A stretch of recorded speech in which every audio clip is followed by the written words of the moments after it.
Hello, everybody, and welcome.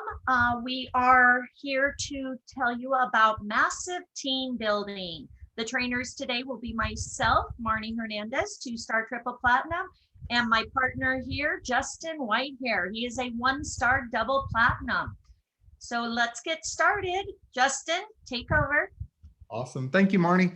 So the first thing that we're going to do is we want you to set a SMART goal. So you want to make sure that you're setting a SMART goal whenever you are starting to team build.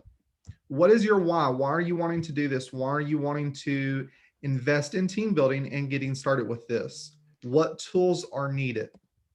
How much effort are you willing to put forth? Obviously, this is not always a smooth ride to go along. It has different challenges along the way that you're definitely going to encounter. So how much effort are you willing to put forth toward it?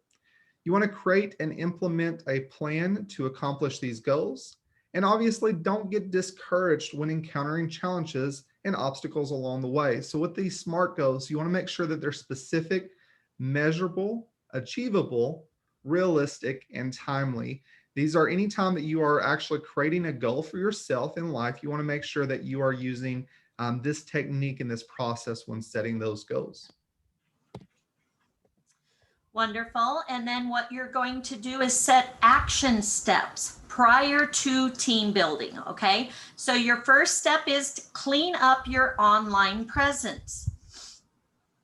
No cussing or poor language. You want to make sure you have that all cleaned up. No politics, racial posts, anything negative or toxic. Keep all that off your Facebook page, your Instagram, etc. You want it nice and clean. Maintain a professional appearance. Make sure everything is sharp, clean, a picture of you. Make sure, again, very professional. You are a travel agent and you want to make sure that, people see you as a professional person. Google your name. See what happens or what appears in the search engine. That's always fun to see where your name comes up. So you want to make sure that, everything that is involved with your name is good research, okay? So Google your name and then check that out and then just make sure everything looks good. You want to also aim to attract everyone. So you don't want to focus on just certain groups, certain people, etc. You want to make it open to the entire world. So that way you're attracting everyone. So the posts that you put in there, the pictures, etc. You want to make sure that, they attract everyone in the world. Okay. Keep it open. You want to follow and subscribe motivational and travel topics. These are very good because that way, again, you get ideas, you get suggestions, etc., to help you achieve, updating your site. Okay, so make sure follow these. Follow your mentor, your gold and your platinum leaders. Again, you want to make sure you watch them, you meet with them. Make sure you're using what they teach you. Again, duplicate what they do. Be sorry guys, I just screwed up. Uh, Duplicatable and coachable. That's it. Okay. And remember, most of us have no issues with you utilizing our posts on social media. So again, if you're going to share one of the posts that you find, just for one thing, make sure that it is a shareable post.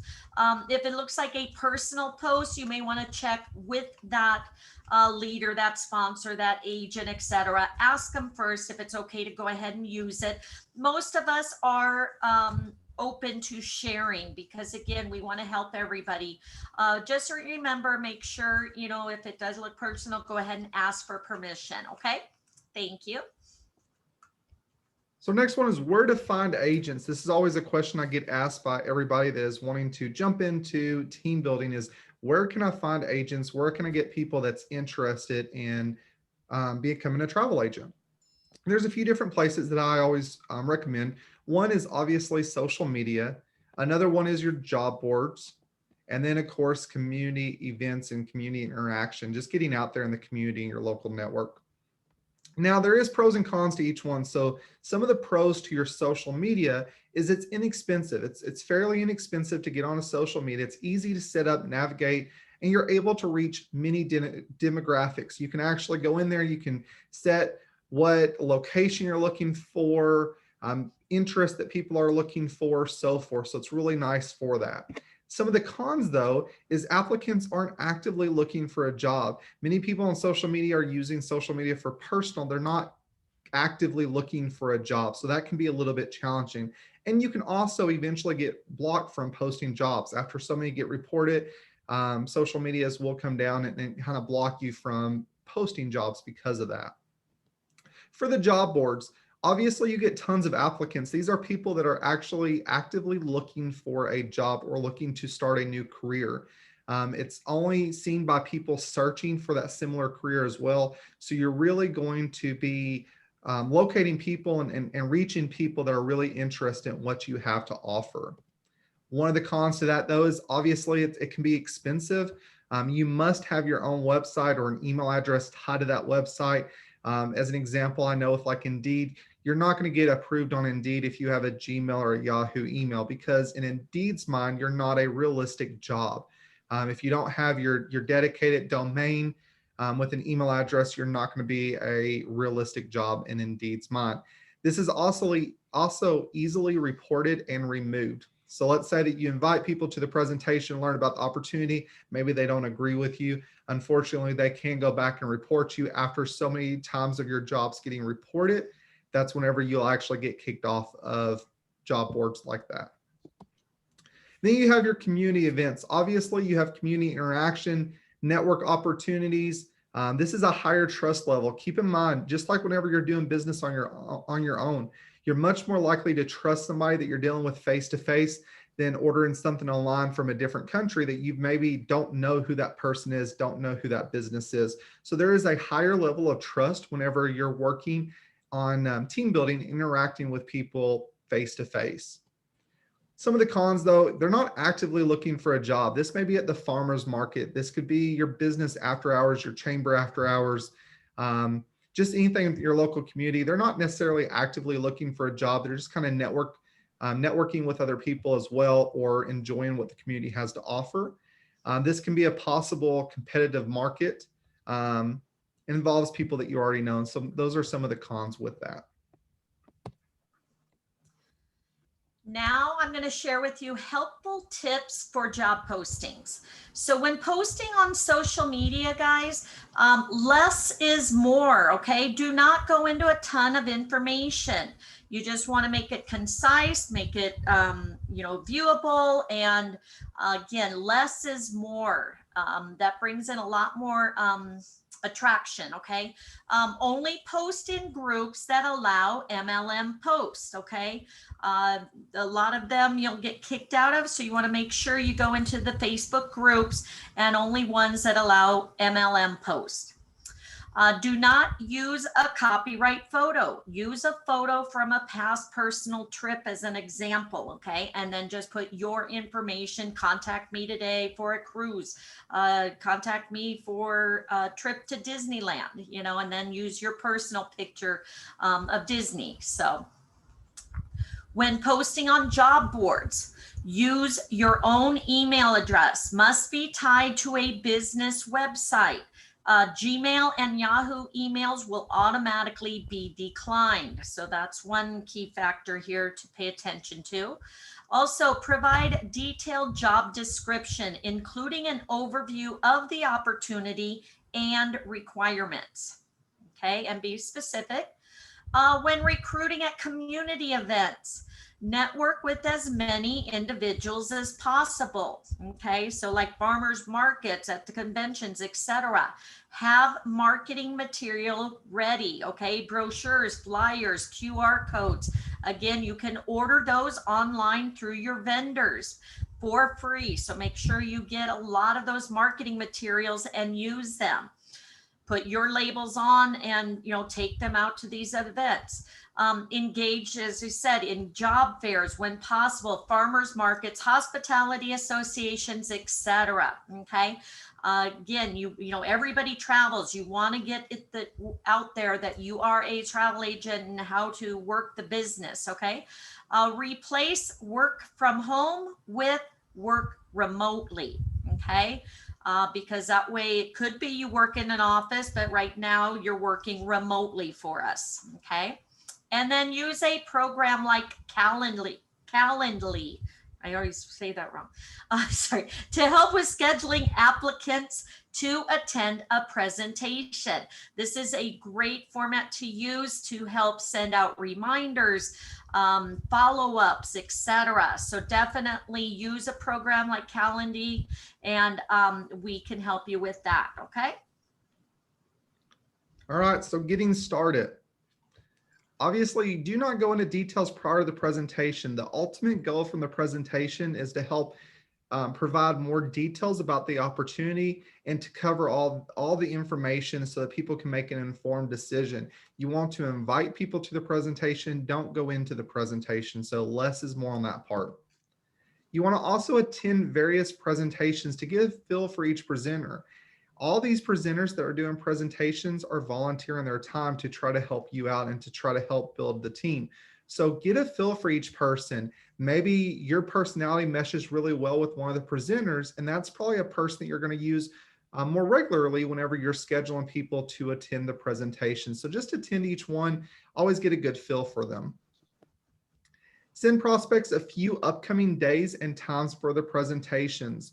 Do not actually send out the entire calendar of all the times, all the dates for the presentation. Send them a few dates and times. I usually say within a day to 3 days at the most.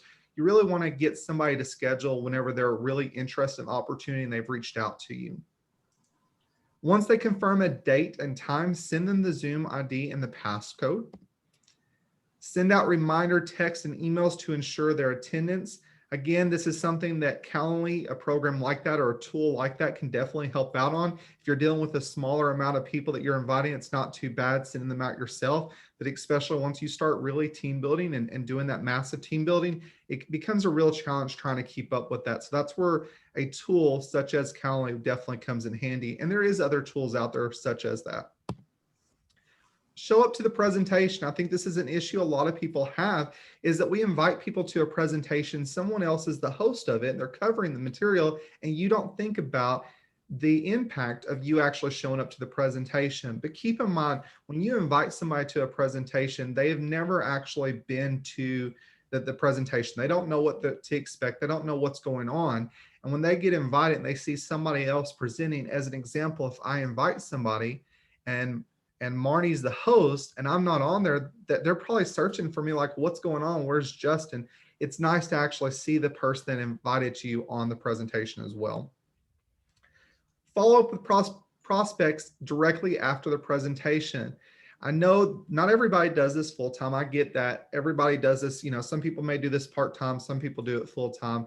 The main thing is, just like whenever you decide to join, you're probably really excited about the opportunity. You probably just ended a presentation, was ready to get started and excited. That's what your agents that you're inviting are doing as well. They're excited about the opportunity. They want to jump on right then and there. So you want to try to make sure that you have some sort of a system set up. If you're not able to personally follow up with them, you want to make sure there's some sort of a system set up to where they're automatically getting communication from you directly after that webinar or after that presentation.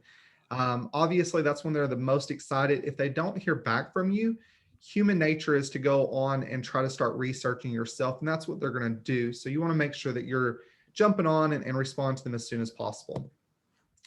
Ask your sponsor or team leadership for a recording of the presentation if needed. A lot of us that do the presentations or host them have our own recordings on our own YouTube channels. Make sure you get with your sponsor, your team leadership. They'll definitely get you a copy of that. I know not everybody's able to attend a live webinar training. However, I will say it's better if they can attend the live session. There's some engagement that goes on where you don't get that interaction with a recording. But if they are not able to, then you do have that recording that you can use as well. All right, and then we come to the sign up link. So once you get them to the presentation and you send out your link, then what you want to do is explain to them to ensure that the sponsor ID and the name is correct, and that they check the box right there under the red to verify that that is the sponsor that did invite you, okay? You also want to leave the company name blank. As you see, there is no asterisk. So if you're signing up with your social, you're going to go ahead and leave that blank. And then your next step is just make sure to go down and verify all the information, because the common mistakes that are usually made are the box isn't checked, okay? The box isn't checked mark about the sponsor. The second one is the personal web address requested is already being used by another agent. So when it says a unique name, guys, please be sure to use a unique name, or go ahead and use your name, and you can always change it later, okay? So that's one of the common problems. Also, using an unsupported web browser. Google Chrome is the best, so make sure that your client is using that when signing up. So the error messages usually show up in the red above the sponsor ID section. This can easily be overlooked. A lot of times they will come and say that they're not going to the next page. So if there is an issue with someone signing up, ask them if there are any messages up at the top. Again, the main ones are the sponsor is not checked, company name, the name is already taken, and then also just have them verify on the phone numbers and the date of birth and social, the slashes or dashes, etc. Okay. All right, this is another question I always get asked by my team is, how do I respond to somebody that's saying this is just simply a pyramid scheme? And this is exactly kind of my response to people when I'm team building, when my team's team building. This is the response that I normally give. So I always ask people, what business organization isn't really structured as a pyramid? And I want you to really think about this. Think about the organizational chart for Walmart, Starbucks, McDonald's, churches, or literally any other organization. Is it not similar to this chart? Okay, if you look at the very top here, you have one owner, you have one CEO over the entire company. Below them, you have your managers. Below them, maybe your supervisors, department heads. And then the very bottom line, that's going to be your line level employees. That's where a lot of people fall. The difference with this opportunity is you can actually make more than the supervisor or the manager, or in our case, your sponsor or mentor that's actually higher up. That's what I absolutely love about what we do is we provide people that opportunity. So as an example, Marni's my actual direct sponsor. However, by booking travel, by team building, I can actually get to a point where I can bring in more income than she is my mentor, my sponsor is. That's where in a typical business or a typical pyramid structure that you're not able to do. You're never going to make more money as a Walmart line level employee. You're never going to make more money than the owner of Walmart or the CEO. This case, you do have that opportunity, which is awesome. Sorry about that. Is this my part? Yes. Teamwork. Oh, okay. Sorry. All right. Hold on. I'm sorry.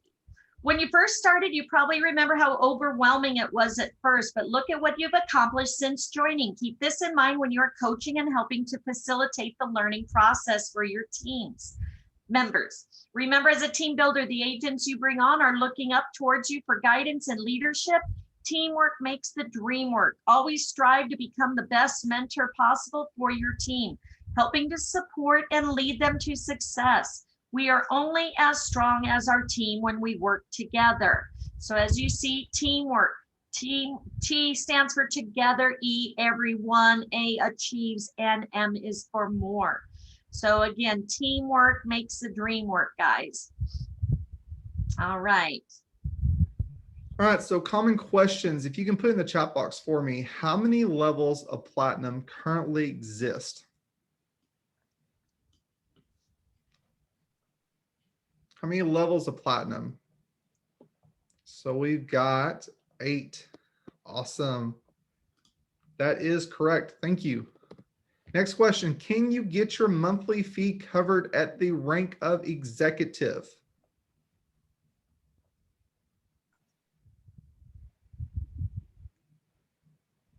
So I got no. So it's every other month. So you cannot, it is not covered for that current month, but every other month you would have enough in your e-wallet to actually cover that cost for you. Your monthly residual payout will automatically be loaded into your Kimbo account, into your Kimbo card each payout. True or false? False. No, that is correct. What do you get paid from the travel bookings from each agent in your immediate direct team? What percentage? Awesome. So I got 10%. And then what day of the month do the residuals hit your e-wallet?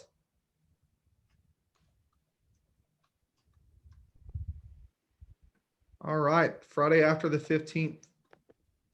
Awesome. The Friday after the 15th of each month from the previous month's earnings. Question after this as well is, what happens if the Friday is the 15th? Do you get paid on that Friday or no? Nope, that is correct. It'd be the following Friday. Very good. Awesome. Very good, everybody. Congratulations. All right, how many agents do you need in your direct team to become a silver? How many agents do you need in your direct team to become a silver? 9. Very good. That's correct. It is 9. What is the leadership bonus for the rank of gold? The leadership bonus, guys. 750. Yes, that is correct. Congratulations. All right, next, the deadline to rank up is at what time on the last day of the month? What time is the deadline to rank up? So you've got 9 p.m. Pacific, 9 p.m. Pacific. That is correct. Midnight Eastern time. Make sure you have your signups all signed up prior to 9 p.m. or midnight. All right. How long is the holding period for a leadership bonus each month? How long is the leadership, the holding period for the leadership bonus? 7 days, 7 days. That's correct. Congratulations. All right. And one more. What percentage of the profit pool is paid out to bronze IBOs? What percentage of the profit pool is paid out to bronze IBOs? 14%, 14. Boy, we got some good people on today. So congratulations. That is correct. 14%. So congratulations, everybody. And here is our follow-up. Go ahead, Justin. Sure. So thank you all for joining us today. It's always a great opportunity to come out here and share some awesome information with everybody. This is some additional resources from Marni and mine. Feel free to check them out for additional trainings and so forth. We'll definitely be happy to handle any Q&As and answer any questions that you may have. Again, thank you all for joining us. Hope everybody learned something today, and we look forward to seeing you on future trainings. Yay!